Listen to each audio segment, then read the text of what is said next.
Assalamualaikum warahmatullahi taala wabarakatuh.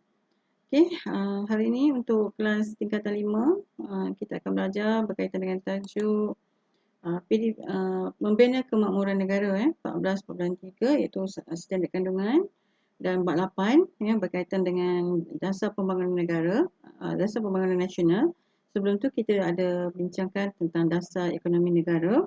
Kemudian bertukar kepada dasar pembangunan negara nasional dan pelaksanaan, bagaimana pelaksanaan itu dilakukan dalam negara kita lah. Okey, standard prestasi ialah menjelaskan pembentukan dasar, menghuraikan pelaksanaan dasar, menjelaskan kepentingan dan menghuraikan kepentingan menjaga kelestarian alam sekitar. Kemahiran sejarah, membuat interpretasi terhadap dasar ekonomi negara. Okay, objektif yang akan awak perolehi adalah awak boleh menghuraikan latar belakang pembentukan dasar pembangunan, menjelaskan matlamat dan objektif DPN, menghuraikan strategi, memerihalkan kepentingan menghargai alam harta awam dan menerangkan pelaksanaan dasar pembangunan nasional serta kepentingan menjaga kelestarian. Itu sambil-sambil ataupun orang kata merentas kurikulum merentas subjek lain subjek geografi, subjek sains, subjek dia merentas So kita masukkan dalam bahagian objektif. Okey, aktiviti kita hari ni cikgu dah minta awak tonton YouTube dulu YouTube cikgu yang sekarang ni sedang awak saksikan ni. Awak akan tonton YouTube ni dahulu melalui site, kemudian awak akan sambil-sambil mendengar YouTube cikgu, sambil-sambil mendengar awak buat peta minda kemudian kita akan buat class point, kita akan buat sama-sama lah. Okey, baik, cikgu mulakan kelas. Cikgu akan tukarkan slide ini kepada slide pembentangan cikgu ataupun nota yang kita kongsi atau kita ambil daripada cikgu Rumaina. Cikgu Rumaina, Ruainun, cikgu Ruainun. Okey, kita sambung dengan 8.3. Okey, sekejap Okey, kita akan sambung kepada 8.3. Okey.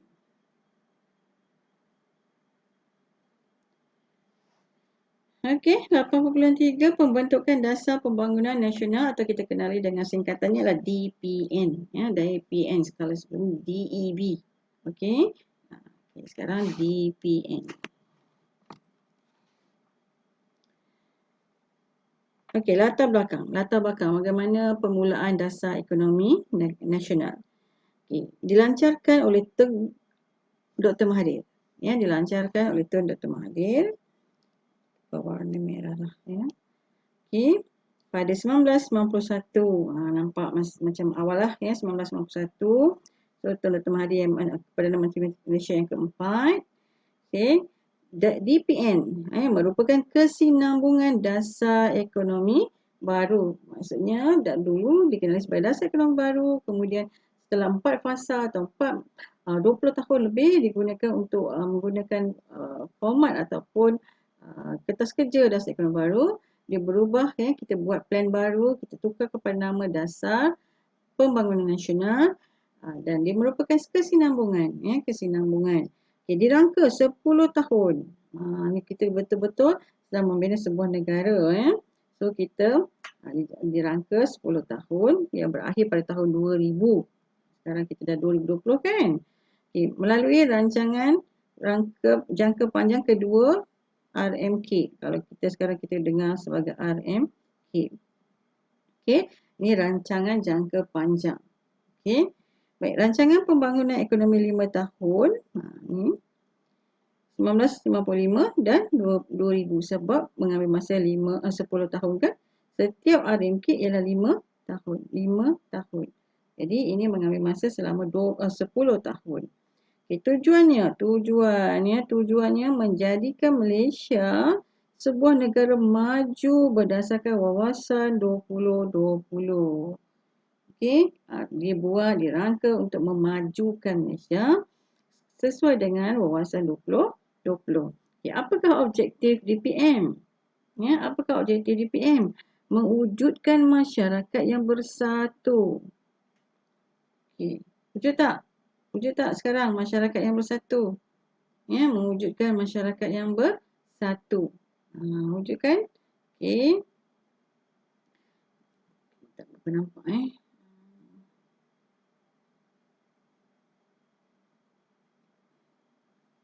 Edit sekejap supaya awak nampak. Ya.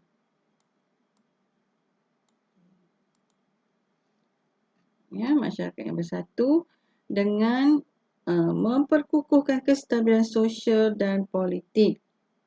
Sosial mesti stabil. Sosial tu apa? Sosial tu termasuklah taraf hidup.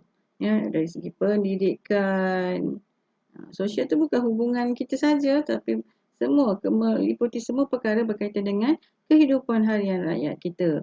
Okay, taraf pendidikan, taraf hidup, pekerjaan, bagaimana, ya, keperluan asas, keperluan asas, infrastruktur. Okay, semua ini telah stabil. Politik juga stabil, maknanya politik stabil, tidak ada huru-hara, dijalankan, dilaksanakan sebaik mungkin pentadbiran negara. Itulah objektif pertama. Ya, wujudkan masyarakat yang bersatu. Jadi kita ada pekerjaan, kita ada hidup yang lebih sempurna, masa kita semua akan hidup dengan keadaan yang lebih sempurna, aman, harmoni dan bersatu. Ya. Okey. Yang kedua, mengekalkan pembangunan ekonomi.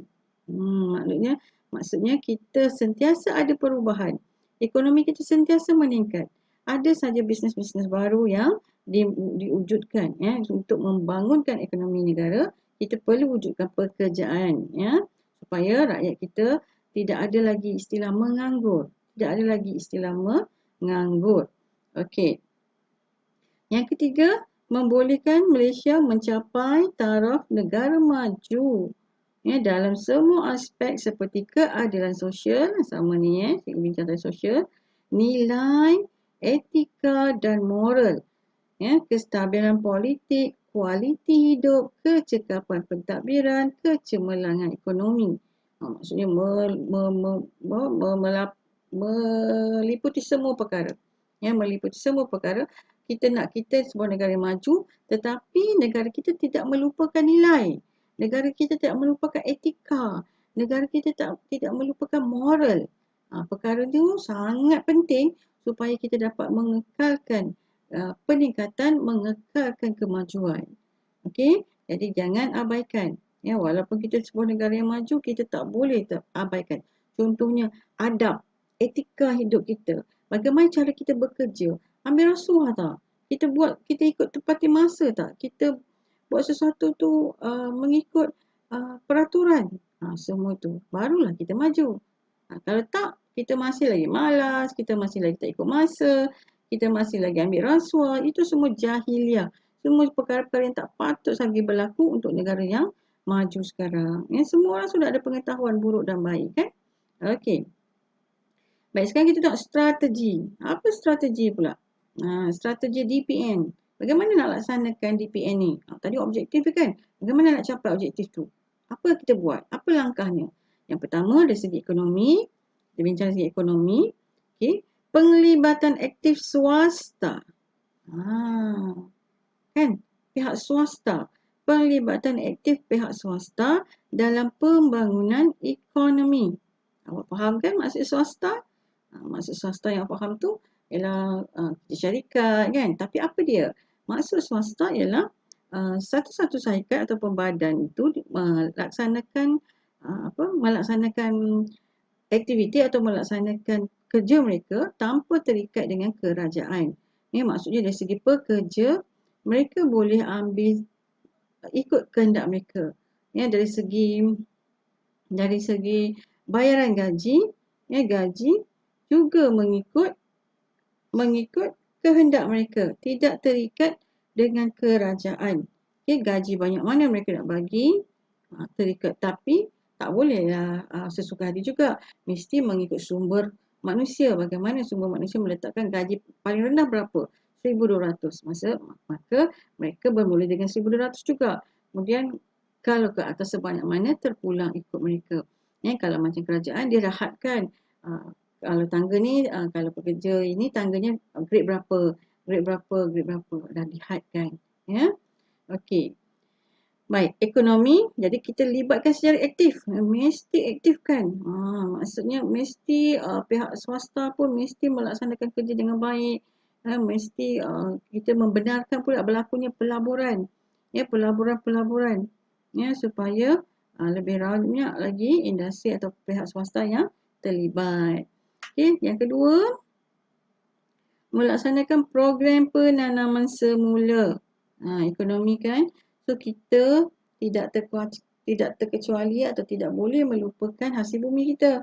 Ya, so hasil bumi kita, tanah yang subur, maka kita perlu melaksanakan penanaman semula untuk tanaman-tanaman atau kawasan yang sesuai.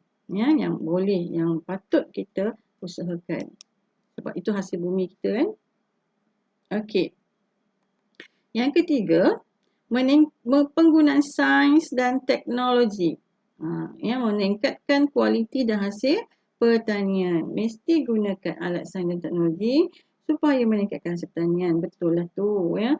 Sebab kadang-kadang manusia tak boleh melakukan sesuatu perkara lambat ataupun bahaya. Jadi kita gunakan teknologi. Kita hasilkan teknologi yang kita cipta ataupun kita berkongsi teknologi dengan negara-negara lain. Ya. Dia meningkatkan pemilikan saham Bumi Putera. Okey, pada masa ini telah diperkenalkan saham Bumi Putera ya, PNB perkenalkan ASB. Jadi kita galakkan orang-orang Melayu atau Bumi Putera melabur. Sebab pada masa ni orang Melayu tak biasa lagi, tak kenal lagi masuk pelaburan. Jadi beri galakkan mereka melabur daripada mereka menyimpan wang itu di rumah tanpa ada penggunaan untuk pelaburan ataupun tidak digunakan untuk berniaga, maka lebih baik mereka meletakkan di dalam saham untuk dilaburkan. Jadi mereka akan dapat pulangannya banyak. Ya. Jadi ini strategi dari segi ekonomi. Bagaimana kita nak meningkatkan? Tadi kita kata ni kan meningkatkan taraf hidup, meningkatkan ekonomi, pendidikan. Bagaimana? Inilah strategi dia untuk ekonomi. Ya. Jadi ini untuk rakyat. Rakyat masuk saham banyak-banyak. Dapat duit, kita dapat kumpulkan. Ya, kita dapat kumpul wang banyak, bolehlah perbaiki taraf hidup. Okey, dari segi sosial pula, yang kedua dari segi sosial. Ya, tadi ekonomi, sekarang yang segi sosial. Okay, beri intensif dan kemudahan pendidikan. Beri intensif dan kemudahan pendidikan. Intensif tu macam perkara baru. Sekolah percuma. Macam sekarang kan kita. Ya, yuran percuma, yuran rendah. Okey, untuk Bumi Putera UiTM yuran rendah, kan? Kemudian apa lagi? Kota untuk masuk, kaum lain juga boleh masuk universiti. Ya, jadi kita ada inisiatif untuk perkara tersebut. Ada beasiswa, okey? Ada pihak GPA bagi, Petronas bagi. So, ramailah pihak swasta ni penglibatan pihak swasta NGO dalam meningkatkan taraf hidup ya. Okey. Pembelajaran tradisional berubah kepada digital atau e-pembelajaran. Ya. Alat-alat komputer diperkenalkan ya. Diperkenalkan kalau kat sekolah dulu kan. Sekarang ni lagilah hebat awak kan. Digital. Lagi terror, lagi pandai menggunakan digital ya, berbanding abang-abang awak yang sebelum ni guna juga tapi tak guna setiap hari. Macam awak dah hampir PDPR yang keempat dah, 4.0 dah. So tidak ada lagi keraguan, tidak ada lagi isu mengatakan tidak tahu menulis, tidak tahu menggunakan alat tradisional. Dah tak ada isu dah. Okey. Kemudian mewujudkan masyarakat perdagangan dan perindustrian Bumi Putera. Mewujudkan perdagangan dan perindustrian Bumi Putera. Okey. Kemudian membentuk masyarakat yang berdisiplin dan progresif. Progresif itu produktif. Ya. Masyarakat yang produktif, masyarakat yang aktif, masyarakat yang bersaing, ya, masyarakat yang inginkan kemajuan, masyarakat yang berusaha, berdisiplin tadi, tiada rasuah, tiada menepati masa, berdisiplin lah. Okey, berdisiplin. Okey, kemudahan fizikal dan alam sekitar, ya, menyediakan dan menambah baik kemudahan asas. Kan, kita semua tahu kemudahan asas sangat penting. Contohnya sampah sekalipun, kemudahan asas perlu disediakan di taman-taman. Barulah nampak kita ni manusia yang maju. Bukan buang sampah, kita berjalan, ikut tingkap. Itu nampak sangat yang kita ni tidak maju lagi. Pemikiran kita masih lagi pemikiran kelas ketiga. Kalau kita nak cakapkan. Ya, pemikiran kelas ketiga yang orang yang tak mahu berfikir tentang keburukannya walaupun sehelai kertas tetapi ia membawa keburukan, ya. Okey, seterusnya pembangunan mampan tanpa mengabaikan alam sekitar. Pembangunan yang bersungguh-sungguh lah, kita bina bertingkat-tingkat. Apa yang paling tinggi sekarang Merdeka Tower. Bangunan yang sedang dibina paling tinggi di Asia.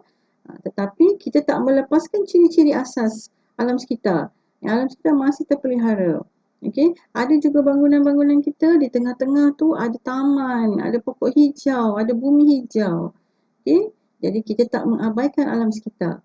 Kalau awak masih ingat, Taiping pernah diisytiharkan sebagai bandar paling aman, bandar paling cantik, bandar paling sesuai, bandar paling indah yang orang cakap yang masih mengekalkan mengekalkan bumi hijau, masih mengekalkan keindahan alam sekitar. Kita dapat nombor 3 dekat dunia kalau tak salah cikgu kan, nombor 3 dekat dunia. Itu bandar Taiping, kan? Okey, itulah kita masih mengekalkan, so kita boleh dikategorikan sebagai negara maju. Tetapi masih mengekalkan alam sekitar. Okey, pembangunan teknologi hijau, ya. Alright. Kemudian sekarang kita akan masuk kita dah habis 8.3, kita akan masuk 8.4 iaitu pelaksanaan. Bagaimana pelaksanaan itu dilakukan, ya. Strategi DPN tadi kita bincang bagaimana dia dilakukan. Okay, meneruskan strategi DEB, kita dah tahu yang pertama dasar DEB ialah dia nak buat apa. Ingat ni, membasmi kemiskinan. Okay, DEB ni yang penting sekali. Basmi kemiskinan. Ni sangat-sangat perlu ingat, ya. Tak ingat pun tak apalah, macam faham lah kan, faham. DEB yang pertama kita mesti basmi kemiskinan. Tak ada lagi kemiskinan kat Malaysia ni. Okay, menyusun semula masyarakat. Okay, susun masyarakat. Sebab masih ingat, susun masyarakat masih ingat, kita dibahagikan mengikut kaum. Cina buat apa, Melayu buat apa, India buat apa. So kita tak mahu lagi begitu. Negara kita susun masyarakat tu. Melayu keluar, India pergi ke bandar, macam tu, ya. Okey, supaya kita tidak lagi berlaku ketidakseimbangan sosial dan ekonomi kaum. Jadi tak adalah bergaduh sosial tu. Orang India dekat estate, mereka keluar nampak orang Melayu, orang Cina nak gaduh, orang Cina pula tengok orang Melayu. Macam sosial kita tak berapa bagus, kan. Jadi dari segi kemudahan asas, samalah. Kalau Cina dekat bandar, mereka dapat kemudahan asas yang lebih. Orang Melayu dekat kampung dapat kemudahan asas yang kurang. Jalan raya tak ada, air mungkin tak ada, bil elektrik tak ada. So kat situ berlaku ketidakseimbangan. Ya, ketidakseimbangan. Okay, apa yang cikgu bincangkan dengan awak dalam menulis jawapan, itulah jawapan juga untuk awak tulis sebagai contoh-contoh. Ya, kalau cikgu air, api tadi, awak boleh letakkan. Ketidakseimbangan sosial tu apa dia? Ya, ekonomi apa? Orang Cina lebih kaya daripada orang Melayu sebab mereka melombong. Orang Melayu hanya menanam saja. Jadi kat situ tidak seimbang. Okey. Baik. Dengan nombor 1, pembasmian kemiskinan. Tujuannya menghapuskan kemiskinan tegar. Yang bawah dulu awak mesti ingat tak, ya? Bawah berapa? 1,000, bawah 2,000. Sekarang kita panggil B40. Kita tengok B40 tu kira aras yang paling kita rasa rakyat Malaysia perlu kurangkan B40. Maksud kita perlu kurangkan lagi taraf yang B40 tu yang bawah 3,000 ke bawah tu kan. Jadi kita perlu tingkatkan lagi pendapatan rakyat. Okay, dalam pelbagai kaum, maksud semua kaum lah, ya. Okay, usahanya buat apa? Kalau usaha petani dan nelayan, beri subsidi. Beri bantuan, ya, beri bantuan subsidi. Apa dia bantuan? Kalau ni petani dan nelayan, baja, ya, apa minyak, kan, tanah, ya, biji benih, kan. Itu bantuan subsidi ya untuk meningkatkan produktiviti pengeluaran. Jadi mereka juga berilah latihan ya supaya orang yang terlibat dengan penanaman ni dia dapat usahakan penanaman yang lebih baik supaya dia dapat mengeluarkan hasil yang lebih banyak dan berkualiti. Jadi kita taklah sia-sia kan. Ada tanah luas tapi bahan tak banyak, rosak, busuk, jadi buah kecil. Jadi perkara itu telah cuba diatasi ya dengan memberi subsidi, memberi latihan supaya meningkatkan produktiviti. Okay, golongan belia. Okay, golongan belia apa? Mereka ni apa? Apa yang dibuat supaya negara maju? Okey, kerajaan tak lupakan mereka. Kerajaan beri latihan. Ya, latihan di agensi kerajaan. Latihan. Pusat latihan kemahiran Giat Mara. Ya, misalnya pelajar-pelajar ataupun remaja kita tidak lagi mendapat pekerjaan lagi, masih belum dapat pekerjaan. Tetapi sudah sepatutnya pun mereka bekerja, maka mereka boleh memilih untuk pergi kepada kemahiran. Okey, antara perkara yang disediakan ialah kemahiran di Giat Mara. Ya, di Giat Mara macam student vocational pun sama ya. Lepas PT3 ke rasa nak perlu ke arah kemahiran, mereka pergi kepada college teknik. Okey, jadi mereka akan boleh sambung dekat Giat Mara. Ataupun lepas SPM, awak terus pergi Giat Mara. Ya, sambung kursus-kursus, banyaklah kursus. Yang ni antaranya kursus kulineri, ya, masak kan, memasak. Okay. Yang kedua, institusi latihan perindustrian, ILP ni. ILP ni banyak sangat. So, boleh sertai. Ya, pergilah kalau rasa nak pergi jauh, duduk Kelantan, pilih kat Kelantan. Kalau nak Terengganu, pilih dekat Terengganu. Banyak kat merata-rata ada. Ya, dekat Sri Iskandar ada. Okey, yang kedua, tadi cara nak basmi kemiskinan. Kita bagikan latihan, kita bagikan subsidi, itu cara nak basmi kemiskinan. Sekarang kita nak susun masyarakat kita. Dengan cara apa susun masyarakat? Okay, langkahnya, bentuk masyarakat perdagangan dan perindustrian Bumiputera. Okay. Bertepatan dengan Perlembagaan Persekutuan 153, Perkara 153 yang berkaitan dengan hak istimewa orang Melayu kan. Okey, antaranya meningkatkan tenaga kerja dan penyertaan Bumiputera ya, dalam pengurusan sektor moden seperti pembuatan dan perkhidmatan. Okey, sektor moden dan pembuatan dan perkhidmatan. Maksudnya kerajaan wujudkan pekerjaan. Ya, wujudkan pekerjaan dan industri kilang lah.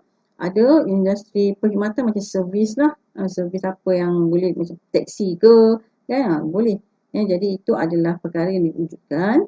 Okay, latihan dalam bidang pengurusan harta ya, dan etika perniagaan diberikan oleh agensi kerajaan.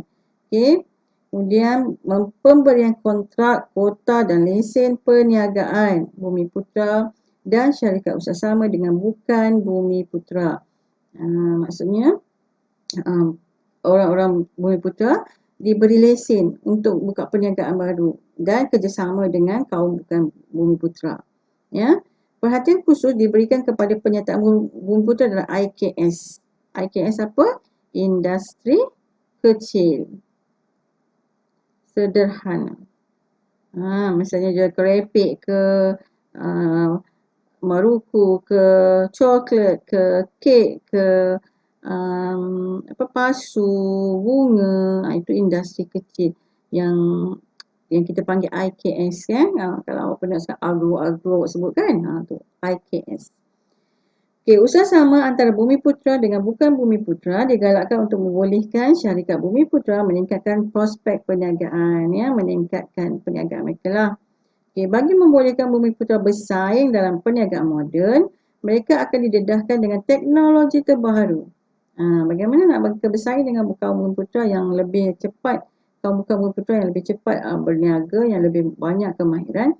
So kita perkenalkan, kerajaan beri Bumiputera belajar guna teknologi baru.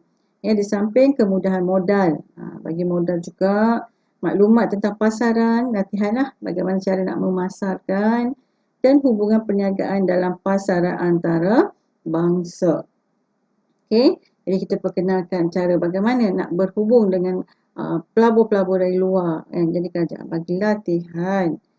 Okey, matlamat susun semula masyarakat memastikan corak tenaga kerja di pelbagai sektor, pelbagai sektor dan pekerjaan dalam ekonomi bagi mencerminkan komposisi pelbagai kaum dalam negara. Maksudnya tidak lagi mengikut kaum. Kalau dalam industri pelombongan atau pembuatan tu bukan hanya satu kaum sahaja. Semua kaum boleh masuk, boleh apply. Dari segi perkhidmatan awam pun semua kaum boleh apply. Okey, perkhidmatan angkatan kerajaan kan. Semua kaum boleh minta untuk jadi tenaga kerja dekat perkhidmatan awam. Okey. Yang ketiga, penyusunan semula modal insan. Modal saham. Penyusunan semula modal saham. Tadi belajar saham kan, saham Bumi kan. Sekarang kita nak susun semula. Okey. Kaum bukan Bumi mereka sudah tahu perkara ni. Perkara baru untuk orang Bumi sebab tu digalakkan. Supaya bahagian saham Bumiputera dapat ditingkatkan sekurang-kurangnya 30% dalam pemilikan, penguasaan dan pengurusan. Okey. Saham pegangan hak milik syarikat dalam bentuk equity. Okey. Program saham ni maksud dalam bentuk syarikat lah, dalam bentuk equity maksudnya kita boleh ambil lah duit tu, simpan dalam satu syarikat. Okey. Langkah syarikat tu macam ASB lah, ASB. Ataupun dah semakin banyak dah, semakin banyak syarikat-syarikat lain yang buat pelaburan BSKL semua tu kan. Banyak lah, sekarang lagi banyak, lagi banyak saham-saham. Okey, langkah yang dilakukan untuk kita supaya penyusunan semula saham ni, penyusunan semula saham ni, apa mereka buat langkahnya, programkan penswastaan. Okey. Memperuntukkan sejumlah saham untuk projek yang diswastakan kepada Bumiputera. Penswastaan syarikat perniagaan milik agensi amanah yang dikhaskan untuk Bumiputera seperti ini dia. Ini dia yang perlu awak ingat, nama ni adalah syarikat swasta yang menguruskan tentang saham Bumiputera. Okey, Amanah Majlis Amanah Rakyat, Perbandan Nasional Berhad, Perbandan Kemajuan Ekonomi Negeri. Okey, penswastaan syarikat perniagaan milik agensi amanah yang dikhaskan untuk Bumiputera dibentuk. Majlis Amanah Rakyat, MARA kan. Okey, Perbadanan Nasional Berhad, Perbandan Kemajuan Ekonomi Negeri. Okey, kaum bukan Bumiputera diberi peluang untuk sertai projek swasta. Tidak diabaikan, mereka boleh menyertai projek swasta dan ada juga projek swasta yang diwujudkan lagi Okey, dasar penswastaan. Ini yang diperkenalkan oleh Tun Dr. Mahathir Mohamad. Okey, sangat-sangat membantu negara kita. Dasar penswastaan ini merupakan langkah yang terbaik untuk membantu negara pada ketika itu untuk meningkatkan kemajuan. Macam cikgu beritahu tadi, kita boleh tengok dalam tajuk ni. Apa dasar penswastaan ni? Apa benda? Okey, tujuan dia meningkatkan produktiviti, kualiti perkhidmatan barang ataupun kualiti barangan. 3 perkara ni. Okey, dengan kerajaan swasta. Sebab apa? Kalau swasta kerja, buat salah je, awak boleh dibuang bila-bila masa. So, awak akan tekun untuk menghasilkan produktiviti yang baik. Awak akan berusaha memberi perkhidmatan yang baik. Awak juga akan menyediakan barangan itu dalam bentuk yang baik. Jika tidak, syarikat tak dapat maju. So, awak pun akan dibuang kerja. Dengan mudah je. Awak dibuang kerja set 24 jam pun boleh. Kan? Jadi kat sini, membantu. Disiplin diri kita. Disiplin kita tu membantu meningkatkan produktiviti. Kalau kerajaan, kalau awak buat silap pun, masih ada tempoh masih panjang. Kerajaan tak boleh sesuka-suka hati melepaskan awak atau memecat awak kan. Jadi perkara itu menyusahkan, membuang masa, membuang kos. So kita tak mahu. Jadi dengan swasta, kos akan terjaga, tidak akan terbazir. Jadi sebab itu, dasar penswastaan ini sangat membantu negara kita. Okay, kesannya apa? Kesan dia. Bila ada swasta, apa kesan dia? Apa yang kita akibat daripada itu? Dapat mempercepatkan pembangunan ekonomi negara. melalui pelaburan modal oleh sektor swasta. Mereka ni membuat pelaburan modal yang lebih besar. So, mereka lah banyak yang membantu pembangunan atau kemajuan. Ya. Okey, berikutnya pembangunan wilayah. Ya, pembangunan wilayah meningkatkan integrasi ekonomi yang saling melengkapi antar negeri. Integrasi maksud kerjasama lah di antara negeri-negeri. Ekonomi kita bekerjasama, ya. Okay, memperbaiki ketidakseimbangan pembangunan wilayah untuk capai pendapatan sama rata. Kan? Ada wilayah yang kaya, ada wilayah yang miskin, ada wilayah yang kurang sikit, kan? Sebab bentuk muka buminya ke, sebab pelaburan yang kurang ke, sebab industri kilang kurang ke. So, mereka ni saling berintegrasi supaya dapat seimbangkan pembangunan wilayah. Okay, langkahnya buat apa? Langkah yang kita dah bincang kat atas tadi strategi kan. Okay, langkah dia apa? MARDI, wujudkan MARDI. Okay, MARDI buat apa? MARDI melakukan penyelidikan dan pembangunan untuk meningkatkan hasil pengeluaran R&D. Ni sangat penting. R&D ni sangat penting. Research and Development. Penyelidikan dan pembangunan. Mesti buat penyelidikan untuk betulkan sesuatu perkara, mesti buat penyelidikan. Lepas dah dapat result, baru kita buat pembangunan. Misalnya sekarang cikgu menggunakan sistem ini pula, cara begini pula untuk PDP 4.0. Menggunakan video bernota, menggunakan class point, menggunakan live sheet, menggunakan tu dengan cara begini pula. Dulu dalam bentuk yang begini. Sebab dah tengok cara bagaimana impact dari awak.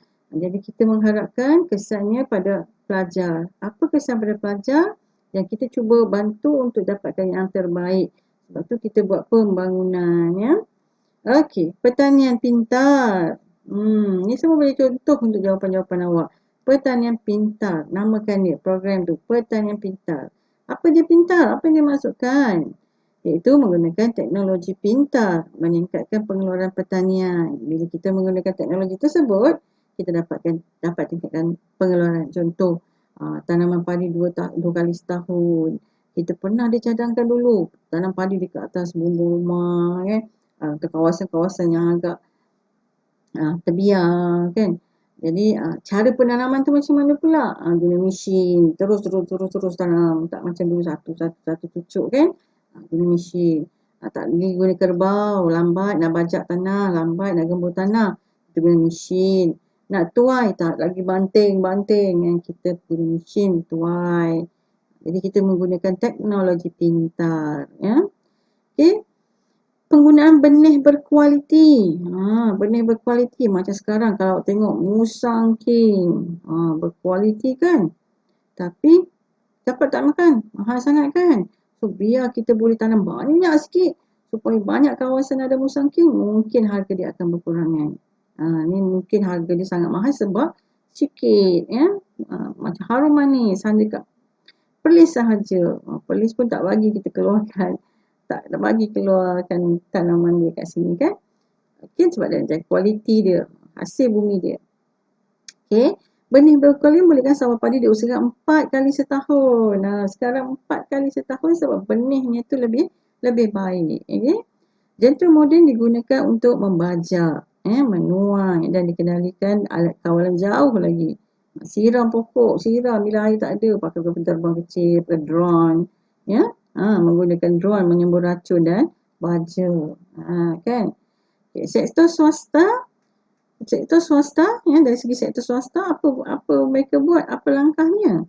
Mereka menyebarkan atau memaklumkan apa industri-industri yang baru, industri yang penting. Mereka wujudkan industri baru, industri penting. Jadi, ramai rakyat akan dapat pekerjaan. Okay, menempatkan semula kilang tambahan di negeri yang kurang maju. Okay. Di Taiping kan ada kilang-kilang, ya. Jadi sebab tu Taiping agak maju berbanding kawasan-kawasan lain yang tidak ada kilang. Awak tengok yang lepas Pulau Pinang, kenapa dia maju? Kerana banyaknya kilang dekat situ. Kenapa Selangor maju? Sebab Selangor memang banyak kilang dan banyak sangat pekerjaan di Selangor. Ya. Sebab tu, ya, itulah berlakunya. Okey. mereka buat apa lagi? Orang swasta menyediakan kemudahan fizikal, pendidikan, kesihatan dan perumahan. Betul tak adanya pendidikan swasta? Betul tak ada kesihatan swasta? Banyak kan? KPJ semua swasta. Okay, pendidikan banyak sangat pendidikan swasta. International school banyak. Okay, perumahan pun sama diusahakan oleh pelbagai. Jadi mereka ni lah yang membantu memajukan negara. Kawasan ini akan menjadi pusat pertumbuhan baru ekonomi, menyumbang kepada pembangunan wilayah. Okey, kat sini inilah perkara terakhir atau target terakhir untuk 8.4. Dan kalau kat sini awak perhatikan bahawa awak mengenali bagaimana awak mengetahui ataupun objektif tercapai apabila awak tahu latar belakang dasar pembangunan nasional yang berasaskan kepada aset ekonomi baru, sambungan sahaja, iaitu membasmi kemiskinan dan menyusun semula masyarakat.